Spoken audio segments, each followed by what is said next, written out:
భారతీయులందరూ నా సహోదరుల వారు నేనేం చేస్తున్నాను, ప్రేమించుచున్నాను. స్త్రీ అని లేదు, పురుషుడని లేదు, వారందరినీ ఏం చేయాలి, ప్రేమించాలి.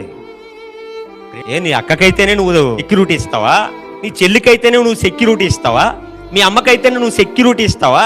నీ వాళ్ళు అనుకున్న వాళ్ళకి నువ్వు సెక్యూరిటీ ఇస్తావా? వేరే ఆడవాళ్ళకైతే నువ్వు సెక్యూరిటీ ఇవ్వవా? వేరే ఆడవాళ్ళు నీ కంటికి అలా కనబట్టలేదా? నీ కళ్ళు అంత కామరం ఎక్కిపోయాయా?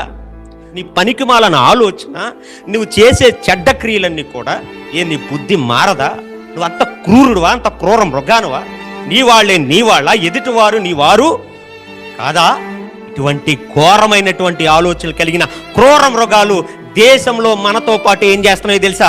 సంచారం చేస్తున్నాయి. పైకి అందరూ నటించేస్తారు, కానీ హృదయంలో నిండి ఉన్నది ఏదైతే ఉందో అదేమవుతుందో తెలుసా? ఒక క్రియ ద్వారా దేశమే ఉలిక్కి పడేంత భయంకరంగా చూపిస్తుంది ప్రియులు.